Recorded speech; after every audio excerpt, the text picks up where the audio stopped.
어느 패션 모델의 이야기입니다. 찢어진 작은 눈과 툭 튀어나온 광대뼈, 모델로는 적합치 않는 콤플렉스를 가진 그녀는 정말로 볼품없게 생긴 자신의 얼굴이 늘 마음에 들지를 않았습니다. 갸름한 얼굴에 크고 쌍꺼풀 진 눈을 가진 다른 모델들을 볼 때마다 자신을 비관하곤 했습니다. 모델 일이 좋아서 시작을 했지만 아무리 노력해도 자신의 외모 때문에 성공할 수 없다고 좌절하면서 갈등하다가 결국 모델 일을 포기하기로 작정을 했습니다. 그러던 어느 날 책 속에서 한 줄의 문장이 그녀의 마음을 바꾸게 했습니다. 나를 사랑하는 사람이 가장 아름답다라는 이 카피라이트의 시선이 꽂히면서 그녀는 자신이 가지고 있는 모습 그대로를 사랑하고 최선을 다하기로 마음을 다잡고 다시 결심을 했습니다. 그녀는 얼굴이 예쁘고 키 크고 늘씬한 모델과 차별화 전략을 구사하기로 계획을 세우고 개성 있는 모델이 되기 위해서 그야말로 피나는 노력을 경주했습니다. 그리고 마침내 패션의 고장 파리에 진출을 하게 됩니다. 당시에 동양인 모델이 해외 유명 패션쇼 무대에 서는 것 자체가 매우 어려운 일이었습니다. 이른바 4대 컬렉션으로 꼽히는 파리, 뉴욕, 밀라노, 런던을 비롯해 패션의 흐름을 좌우하는 컬렉션 패션쇼 모델의 자리는 거의 백인 모델들이 장악하고 독차지하고 있었습니다. 그런 환경에서 그녀는 특히나 동양인 모델을 안 쓰기로 유명한 디자이너 존 리브에게 발탁이 되었고, 존 리브의 무대 끌로의 컬렉션인 모나코 왕실이 주최한 크리스천 디오르 쇼에서 유일한 동양인 모델로 런웨이에 올랐습니다. 데뷔했다는 것입니다. 그럴 때를 같이 해서 유럽의 유명 잡지 마하바는 동양인으로서는 사상 처음으로 그녀를 표지 모델로 올렸고, 지방시 컬렉션에서는 최고의 인기 모델로 뽑히기도 했습니다. 그녀가 바로 노선미라는 유명한 패션 모델입니다. 그녀는 지금 작품 활동을 하면서 평범한 교수로 활동을 하고 있습니다. 사무엘상 16장 7절에서 하나님께서 우리에게 말씀하십니다. 여호와께서 사무엘에게 이르시되 그의 용모와 키를 보지 말라. 내가 이미 그를 버렸노라. 내가 보는 것은 사람과 같지 아니하니 사람은 외모를 보거니와 나 여호와는 중심을 보니라 하시더라. 아멘. 여호와 하나님께서는 사무엘에게 용모와 신장을 보지 않고 사람을 판단하지 말고 그 사람의 중심을 보라고 말씀하십니다. 주님은 세상에서 키 크고 잘 나가고 똑똑하고 스펙이 화려한 능력 있는 사람만을 쓰시지 않습니다. 하나님의 자녀들인 우리는 주님 손에 붙들리기만 하면 세상을 향해서 또 하나님 나라와 하나님 영광을 위해서 크게 쓰임받을 수 있습니다. 역사 속에서 수많은 사람들이 예수님의 손에 붙들려 위대한 사명자로 쓰임을 받았습니다. 사울은 회심할 때까지 예수 믿는 사람을 잔혹하게 핍박했던 죄인 중에 괴수였습니다. 그런데 그가 다메섹으로 가던 도중에서 예수님을 만났고 주님의 손에 붙들린 인생이 되었습니다. 그리고는 자기 목숨이 위태로움을 알면서도 조금도 주저하지 않고 로마까지 가서 이방인들과 로마 황제에게까지 담대한 복음을 전하는 위대한 전도자로 변신했습니다. 마지막까지 그는 전도 사명 감당하다가 결과적으로 로마 감옥에서 참수당하는 위대한 순교자가 된 것입니다. 나이가 많고 이방신을 섬기고 그야말로 겁쟁이였던 아브라함을 믿음의 조상으로 만드셨고, 아버지를 속이고 형 에사의 장자권을 빼앗아 야반도주했던 야곱을 12지파를 품은 열국의 이스라엘의 아버지로 삼으셨습니다. 노예로 팔려간 죄수 요셉을 애굽의 총리로 세우셨고, 어린 목동이었던 다윗을 이스라엘의 위대한 통일 왕국 왕으로 세우셨습니다. 또 목동이었던 아모스를 선지자로, 어부와 세리였던 베드로와 요한과 야곱을 제자로 삼으시고 열방의 복음 전도자로 삼으셨습니다. 이렇듯 하나님은 약점이 많은 사람을 선택하시고 그 약점을 사용하시어서 정반대의 결과로 바꾸어 주십니다. 그러니까 완벽한 사람을 쓰시지 않고 조금 부족하고 많이 약한 자에게, 그러나 그가 순종하는 자에게 능력을 주심으로 말미암아 하나님 나라의 큰 일꾼으로 사용하시고 하나님 영광을 드러내게 하십니다. 그렇습니다. 약점이나 강점은 정해져 있지 않습니다. 내가 가진 것을 인간의 나약한 생각을 가지고 보면은 그것은 약점일 수 있지만은 하나님의 시선으로 보면 가장 강점이 됩니다. 하나님은 누구와도 비교할 수 없는 가치를 나와 우리에게 주시었습니다. 할렐루야. 하나님께서 베드로를 통해 우리에게 말씀하십니다. 베드로전서 2장 9절입니다.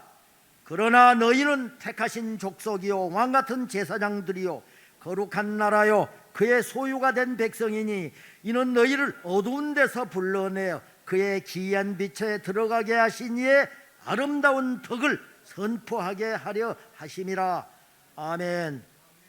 인간은 나의 가치를 모를 때 방황하고 좌절하고 마음대로 살아가게 됩니다. 그러나 나와 우리는 하나님께서 선택하신 민족이며 왕같은 제사장이라고 하나님이 말씀하십니다. 또 거룩한 나라요 하나님께서 다스리시는 하나님 나라 백성임을 우리가 선포해야 된다고 하나님께서 말씀을 하십니다. 그리고 주님이 주시는 강하고 담대함으로 나아가라고 하나님께서 우리에게 명령하십니다. 나를 왕같은 제사장으로 선택해 주신 주님께서 함께 하심으로 언제나 승리하게 해 주셨고 또 우리들도 그렇게 승리하게 해 주신다는 말씀입니다. 하나님께서는 하나님의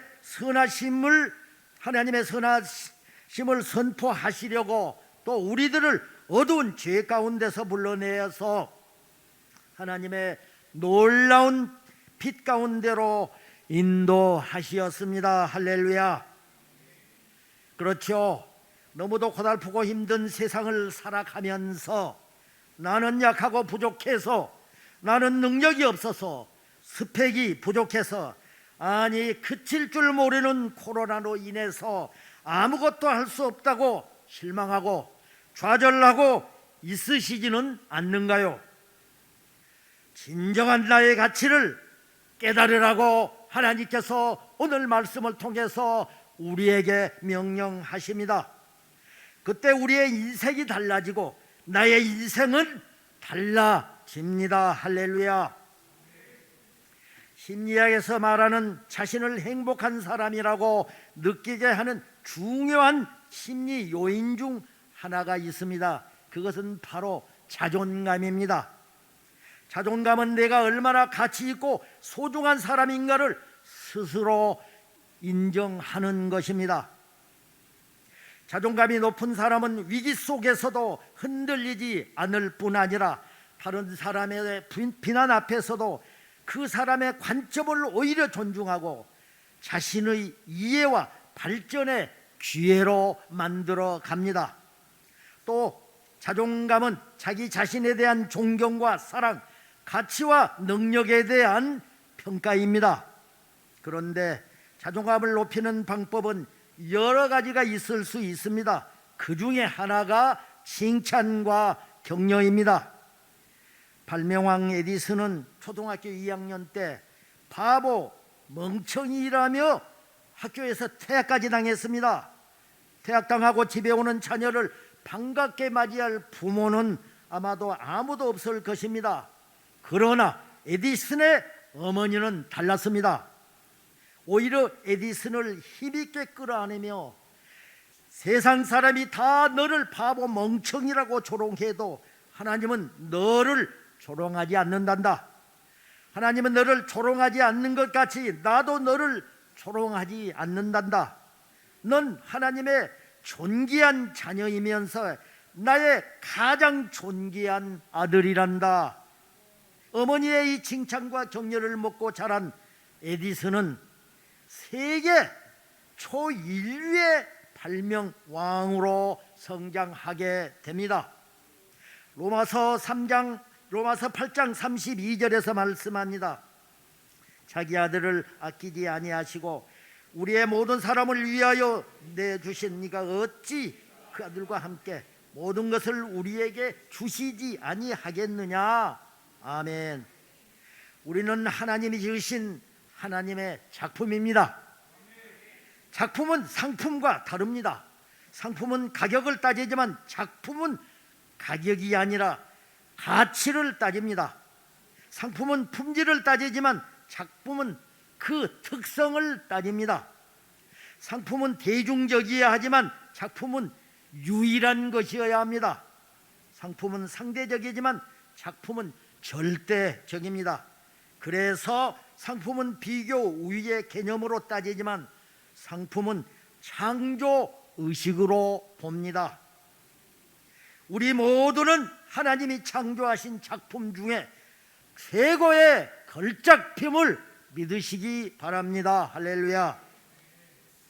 자신을 사랑하지 못하는 사람은 남도 사랑할 수 없습니다.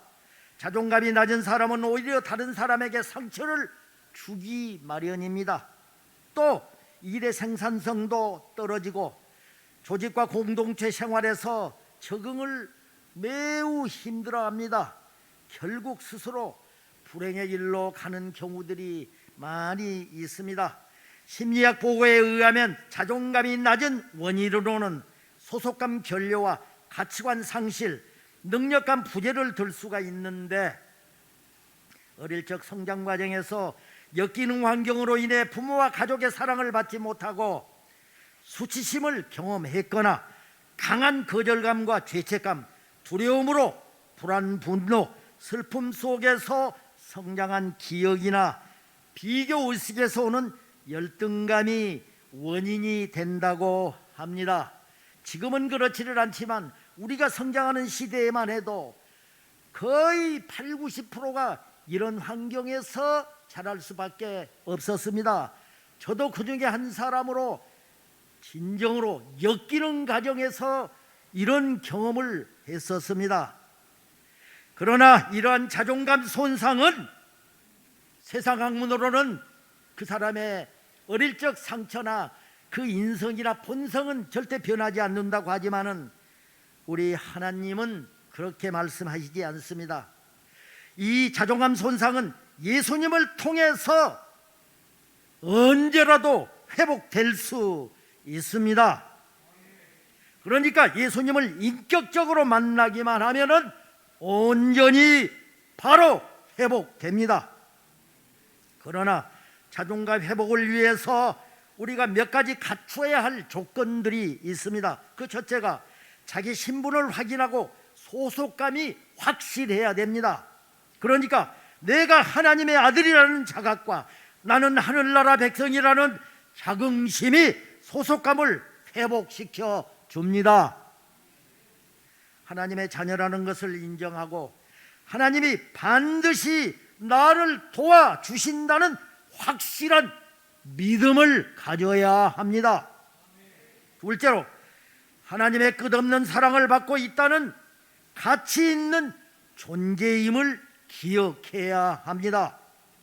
나를 구원하시기 위해 예수님을 이 땅에 보내셔서 십자가에서 죽게 하실 만큼 엄청난 대가를 치르셨을 정도로 우리는 가치 있는 존재임을 깨달아야 합니다. 그러니까 하나님의 자녀됨의 가치를 인정하고 최후 승리에 대한 확신을 가져야 합니다. 셋째로, 하나님께서 나에게 할 수 있는 능력을 주시는 존재임을 인정해야 합니다. 이것은 신뢰감입니다. 내게 능력 주시는 성령님 안에서 나는 무엇이든지 할 수 있다는 이 확실은 능력감을 회복시켜 줄 뿐만 아니라 자신감을 주어서 내가 하나님의 자녀라는 온전한 자존감을 누리게 합니다. 할렐루야. 위에 이 세 가지, 내가 하나님의 아들이라는 확신, 끝없는 아버지의 사랑을 받고 있다는 자긍심, 그리고 하나님께서 나에게 무엇이든 할 수 있는 능력을 주신다는 자신감으로 살아갈 때 자존감이 회복되고 감사와 기쁨이 넘치는 순종의 삶을 살게 됩니다. 그렇습니다.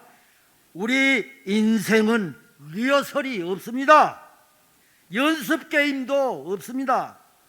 인생의 모든 것은 실제 상황이기 때문에 쓸데없이 열등감이나 교만함으로 시행착오를 범하거나 시간을 낭비하지 말아야 합니다.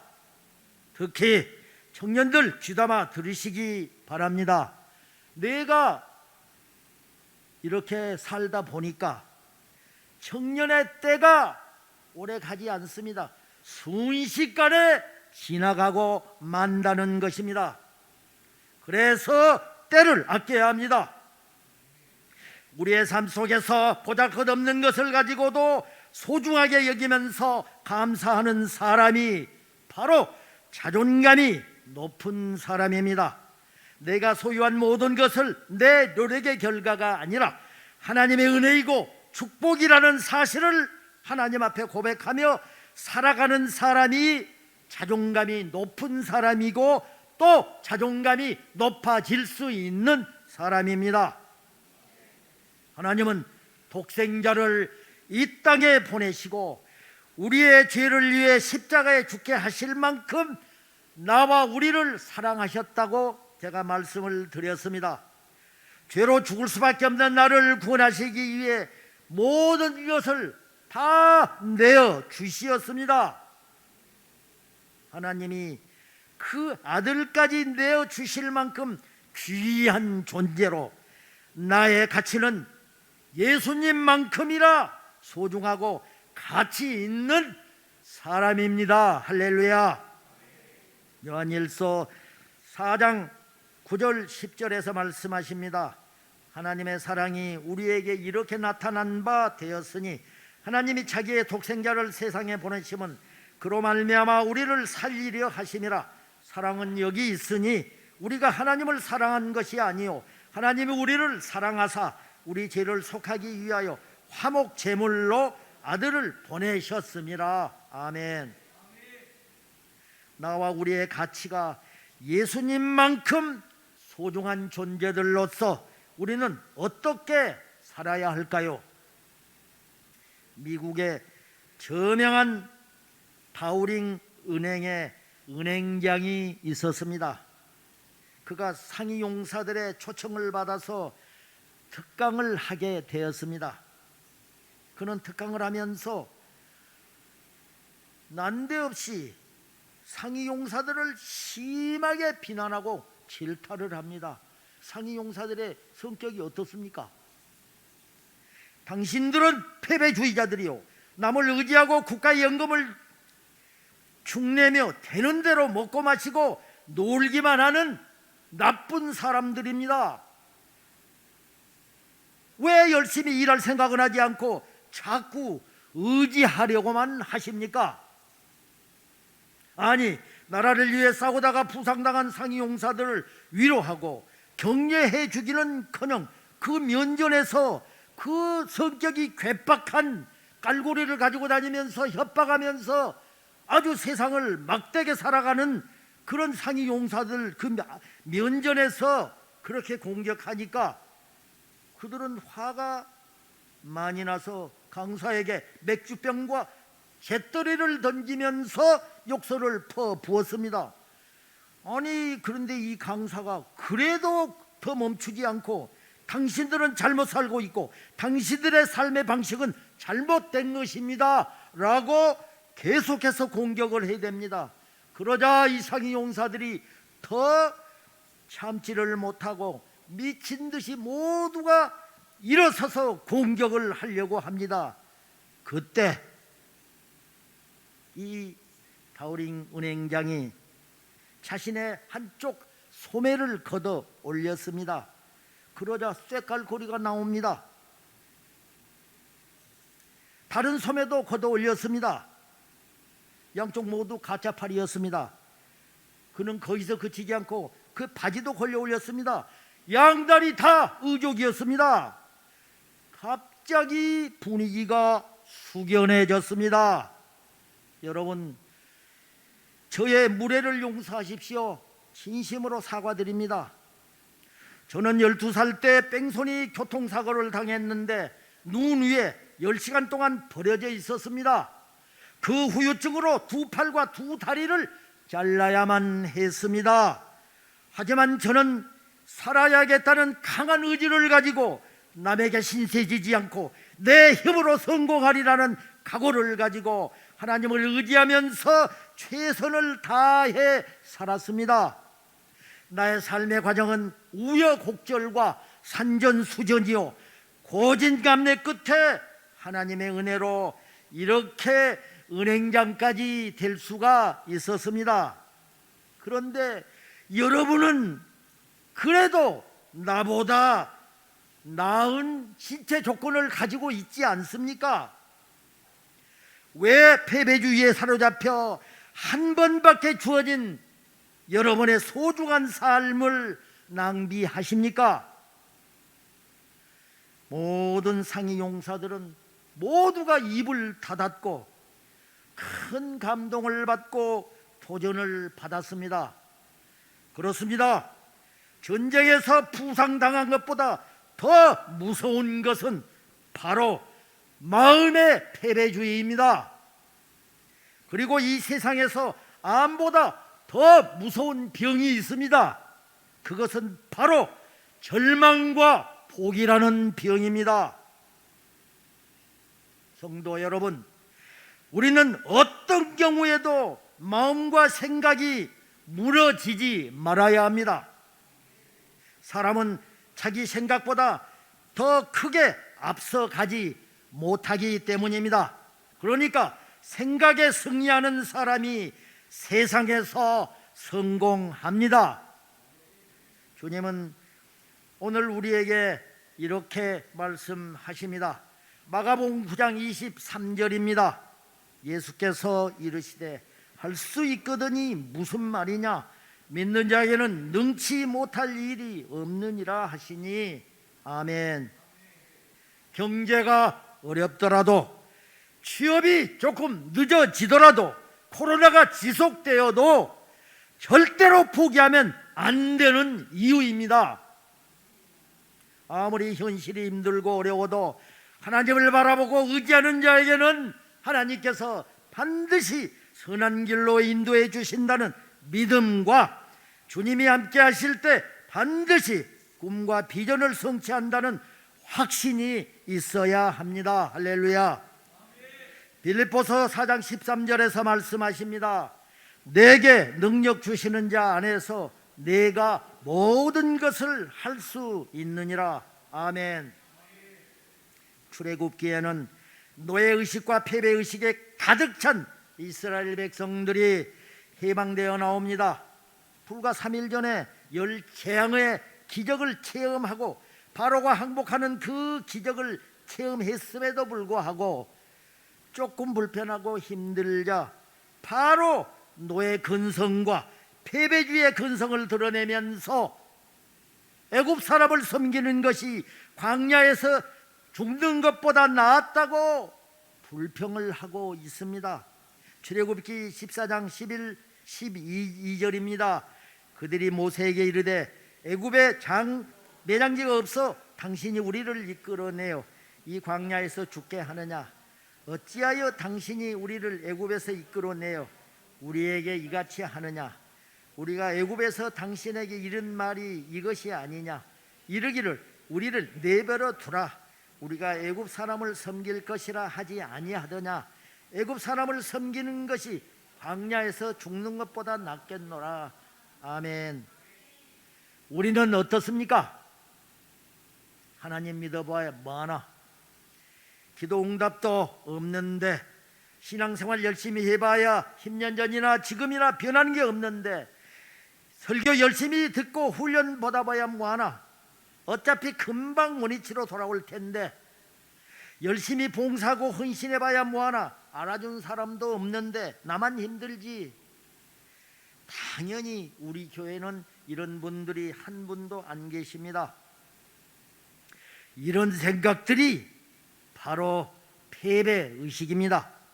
이런 패배의식에 사로잡히면 열등감이나 무력감에 빠지고 운명론의 노예가 되면서 신앙생활도 적당히 하고 새로운 훈련이나 교육을 받으려고 하지 않으며 도전이나 개척이나 진전을 위한 노력을 포기하면서 내일에 대한 비전과 아무런 계획이 없이 안일무사주의에 빠지면서 그야말로 썬데이 크리스천인 종교인이 되고 말 확률이 높다는 것입니다.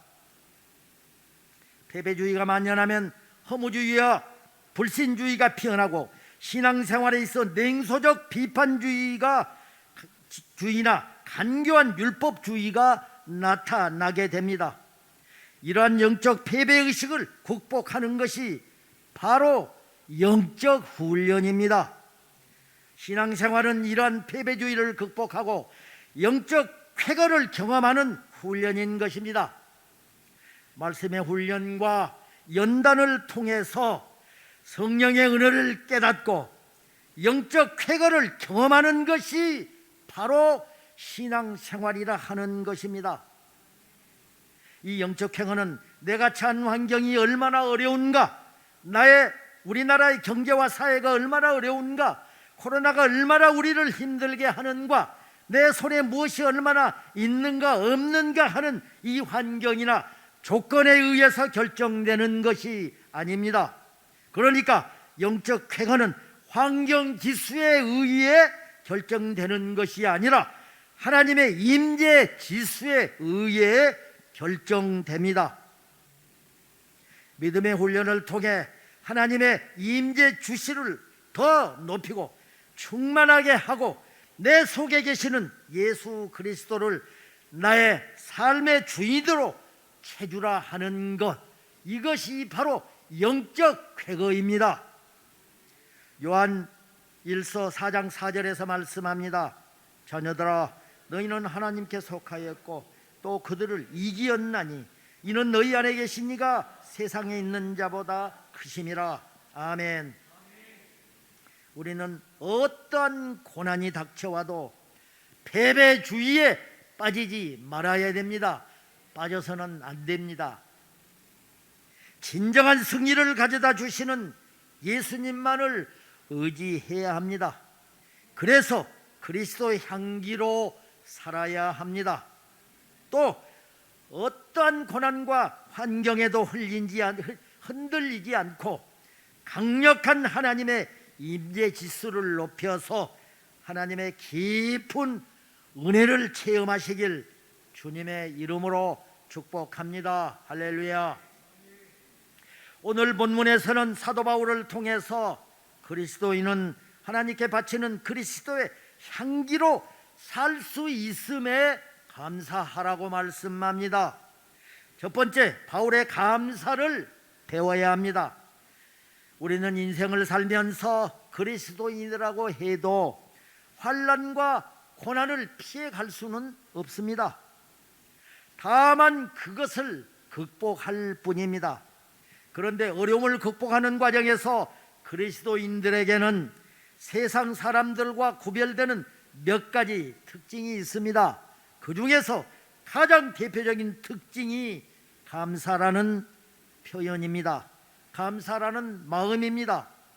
오늘 본문인 고린도후서 2장 14절을 읽겠습니다. 항상 우리를 그리스도 안에서 이기게 하시고 우리로 말미암아 각처에서 그리스도를 아는 냄새를 나타내는 하나님께 감사하노라. 아멘.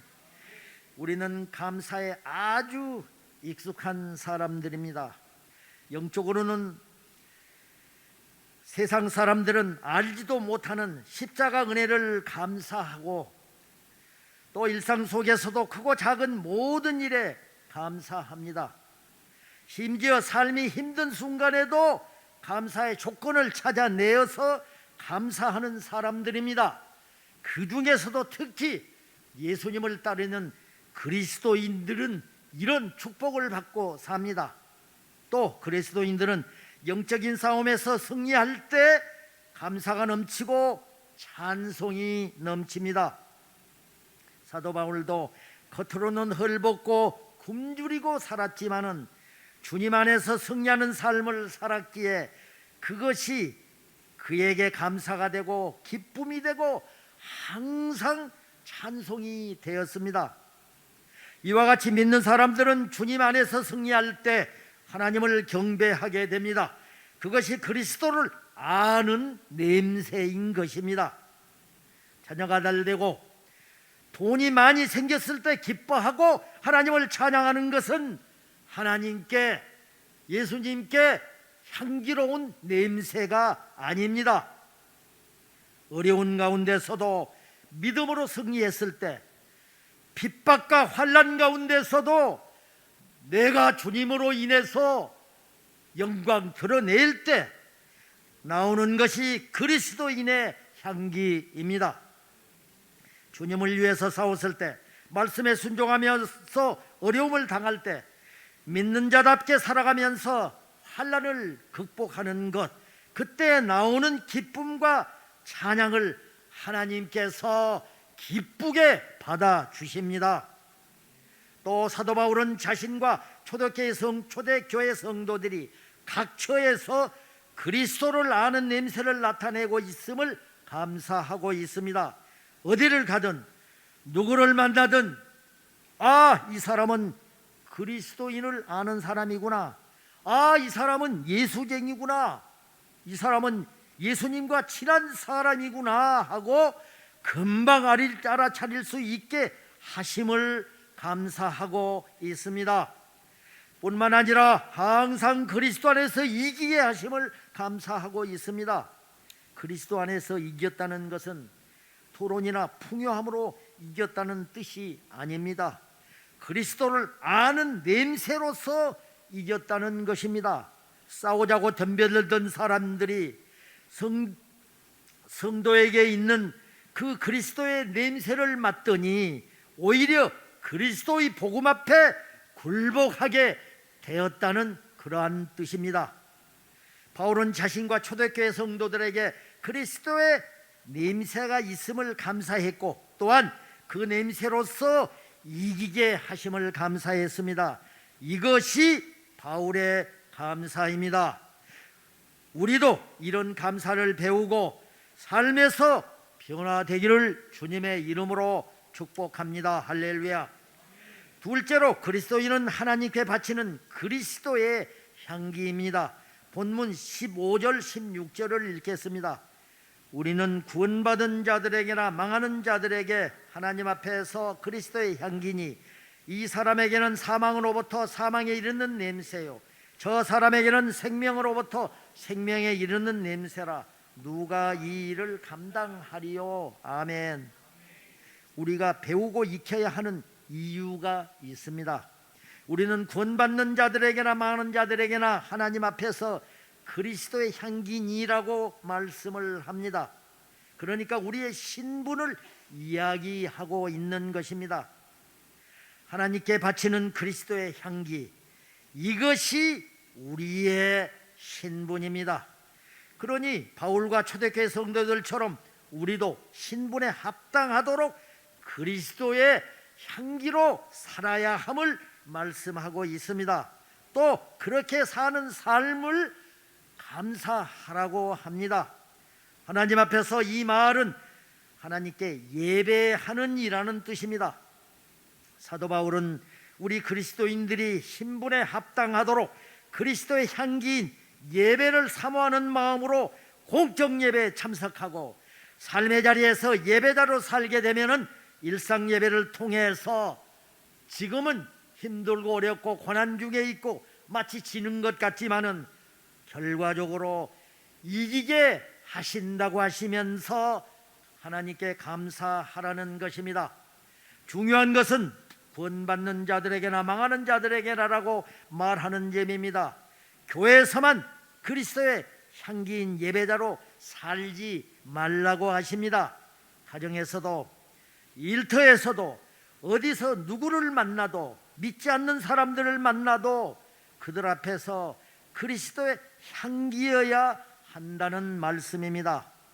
여기서 망하는 자들이라는 복음을 비방하고 조롱하는 자들을 가리킵니다. 그들은 본질상 진노의 자녀이기 때문에 복음을 비방하고 조롱할 수밖에 없고 그것이 그들의 삶의 본질입니다. 그런데 나와 우리도 예수 믿기 전에는, 구원받기 전에는 그들과 똑같은 진노의 자녀이었습니다. 그런데 하나님의 은혜로 먼저 구원받고 주님의 사랑을 받고 있는 우리는 머무는 그곳에서 그리스도를 아는 냄새를 풍겨야 합니다. 가정에서, 교회에서, 직장에서, 이웃에게 그리스도를 아는 냄새를 풍겨야 한다는 것입니다. 그러니까 기뻐할 수 없는 중에 기뻐하고 세상이 가지지 않는 평안을 가지면서 환경이 안 좋아도 늘 감사하고 찬양하는 것입니다. 이것이 그리스도를 아는 냄새를 풍기는 것입니다. 이것이 바로 하나님께 향기로운 제사인 것입니다. 할렐루야. 셋째로, 누가 그리스도의 향기로 사는가? 본문 2장 16절 하반절에서 17절을 읽겠습니다. 누가 이 일을 감당하리요?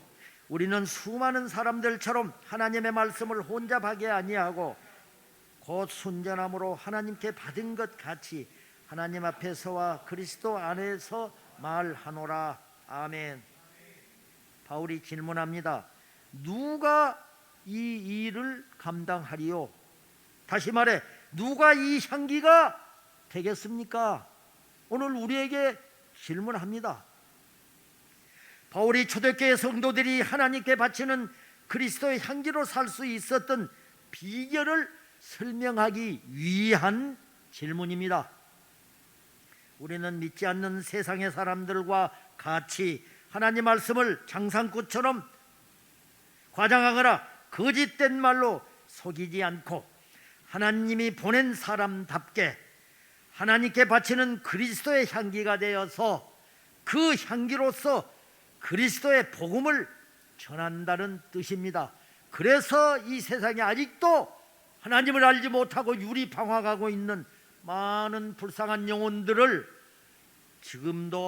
지금이라도 하나님 앞으로 인도하라는 뜻입니다. 그렇습니다. 우리 그리스도인들은 세상에 대해서 하나님께 바치는 그리스도의 향기입니다.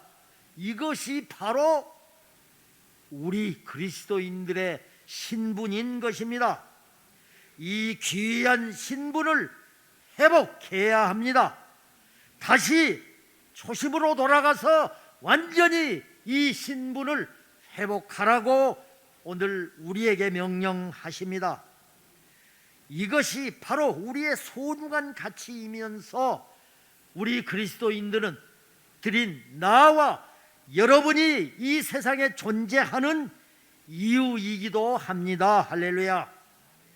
사랑하는 성도 여러분, 우리의 신분이 하나님께 바치는 그리스도의 향기로 회복되어서 감사와 기쁨이 넘치는 삶을 사시는 화평교회가 되고 저와 여러분이 되시길 주님의 이름으로 축원합니다. 축원합니다.